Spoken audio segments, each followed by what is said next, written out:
Fala, gente amiga, tudo bom? Eu sou Carlos Lose e este é o Batata Diário, o seu programa de dicas do Diário do Capitão. E hoje nós vamos continuar nossas análises de episódios de Jornada nas Estrelas, voltando a DS9, mais especificamente o 10º episódio da primeira temporada, intitulado Grande Nagus.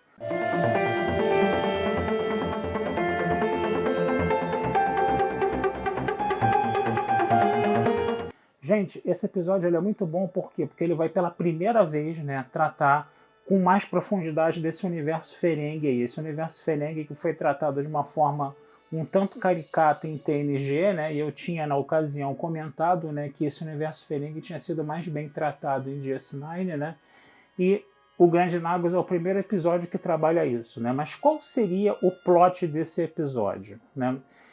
O Grande Nagus, né, é a autoridade máxima Ferengi, ou Ferengi mais experiente, ou Ferengi com mais poder, ou Ferengi que tem a maior experiência de vida com relação a conseguir lucros, né, de forma ilícita, aquele negócio todo, né?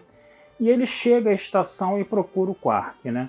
O Quark, todo ressabiado, acha que ele está querendo fazer o quê? Que ele vai querer, né, o bar dele, né? E que o Quark vai ter que vender o bar dele por um valor menor, né, que o preço de mercado, né? Porque o Grande Nagus é a autoridade máxima, coisa e tal, e o Quark vai ter que se dobrar a isso. Mas o Grande Nagus, na verdade, ele quer o bar do Quark só para fazer uma espécie de conferência entre os Ferengis, né? E aí, essa conferência tinha como objetivo falar do quê? Das grandes oportunidades de negócio que o Quadrante Gama poderia, né, possibilitar, né?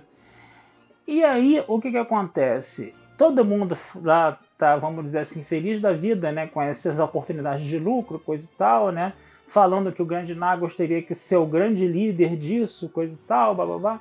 E aí o Grande Nagus fala, não, eu já estou muito velho, eu já não sou mais tão, como é que fala, ganancioso, coisa e tal. Eu vou passar o meu posto de Grande Nagus para o Quark, né? E aí o Quark ficou feliz da vida com isso, obviamente, né? E o filho do Grande Nagus, né? O Grande Nagus se chamava Zek, né? O filho do Grande Nagus, que era o Krax, né? Ele ficou revoltadíssimo com aquilo que ele esperava ser, né, o herdeiro, né, do posto de Grande Nagus, né, porque ele era o filho do Grande Nagus, né. E aí o Quark, né, começa a se comportar, né, como o novo Grande Nagus, coisa e tal, mas logo logo ele vai perceber, né, que os Ferengi estão de olho, né, nesse posto dele, nesse cargo dele no caso, né, e que a vida do Quark corre perigo. Aí o Quark ele vai conversar com o Grande Nagus vai dar umas dicas lá, né? Seja implacável com qualquer dúvida, com qualquer Ferengi com que você tenha dúvida, cerque-se de Ferengis que tenham, vamos dizer assim, que você tenha confiança, mas nem tanto, porque todo Ferengi é ambicioso, blá. E nessa conversa o Grande Nagus parece ter um mal súbito e morre, né? E aí vai ter essa situação, o Odo vai ter que fazer uma investigação, porque teve uma morte na estação, né? Ele não tem como ver o corpo, porque o corpo foi todo dissecado, separado em pedaços e vendido como relíquia, né? Ao bom estilo Ferengi, né? E aí o Quark vai sofrer uma tentativa, né? Vai sofrer um atentado, né? Vão tentar explodir com o Quark, no caso, né? E o Quark ele não quer que o Odo e o Sisko se metam nessa situação, né? Porque são questões internas Ferengues, coisa e tal, bababá, que é coisa de Ferengi, é coisa para eles se resolverem, coisa e tal, né? E no final das contas, quem é que tinha tramado o assassinato do Quark? Tinha sido o Krax e tinha sido o Ron, o irmão dele, né? O irmão dele que o Quark sempre usava como capacho, o irmão dele que não era um Ferengi ganancioso, ele era gente boa, né? Ele era um cara altruísta, coisa e tal, então ele era considerado a vergonha da família no caso, né? E aí o que vai acontecer? O Krax e o Ron vão arrumar uma tocaia para o Quark. Nessa tocaia para o Quark, como é que seria essa tocaia para o Quark? Ele faria uma viagem para o Quadrante Gama, né? Só que essa viagem era de mentirinha, não teria nave nenhuma, né? Eles trancariam o Quark na comporta de ar e lançariam o Quark ao espaço, né? E eles fazem tudo isso, né? Eles conseguem manter o Quark preso na comporta de ar e na hora que eles vão lançar ao espaço, o que acontece? Aparece o Grande Nagus. Quer dizer, o Grande Nagus ele não tinha morrido. O Grande Nagus ele tinha fingido a morte dele, né? Para mostrar, né? Para ficar vendo, né? como o filho dele lidaria com a situação, né? Porque ele botou o Quark lá como Grande Nagus, ele queria ver como é que o filho dele ia reagir a isso, né? E aí o filho dele tentou tomar, né? Tentou matar o Quark para tomar o posto de Grande Nagus. E ele falou, e o Zek, o Grande Nagus, falou: porra, filho, você fez tudo errado. Você tinha que ficar no bar do Quark ali, manjando todo o comércio do Quadrante Gama, vendo as oportunidades, né? Fazendo as tramóias, arquitetando as tramóias, e quando chegasse o momento certo, você agisse e você tomasse, né, esses negócios do Quark, e você acabaria sendo, né, o Grande Nagus assim, né? É um cargo que você não conquista de uma vez, é um cargo que você conquista aos poucos, né? De uma forma insidiosa, de uma forma traiçoeira, coisa e tal, e você não fez nada disso, você é uma vergonha, né? E aí o que aconteceu? O Grande Nagus percebeu que ele não poderia se aposentar ainda, que ele já estava cansado, ele queria entregar o cargo mesmo para algum herdeiro, né, para alguém, para algum sucessor, mas ele percebeu que ele ainda teria que ser o Grande Nagus, né, no caso, né?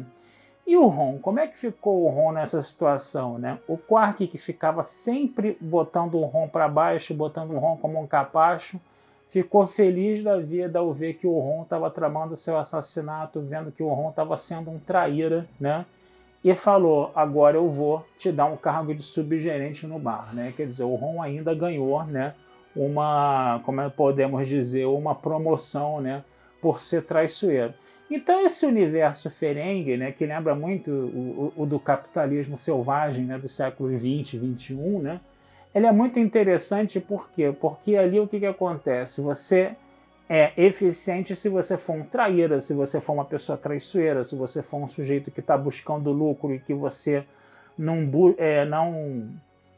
mede esforços para você alcançar aquele lucro. Se você tiver que fazer as piores coisas, você vai fazer, e isso é uma coisa virtuosa na cultura Ferengi, né? Ele cita são citadas pela primeira vez as regras de aquisição, né? É citada a regra de aquisição 1 e a regra de aquisição 6 nesse episódio, né? Então, quer dizer, essa coisa começa a ser trabalhada, esse universo Ferengi começa a ser trabalhado, né? Que é um universo interessante, né? Ele funciona muito como alívio cômico, né? Porque ele funciona numa lógica completamente numa ética completamente subvertida, né? O que a gente tem como noção de ética, mas na vida real a gente vê muita gente fazendo o que o Quark faz, né? Porque esse capitalismo selvagem que existe aí no mundo, né, ele ainda tem essa característica, né? Então é muito interessante você ver esse universo Ferengi aí.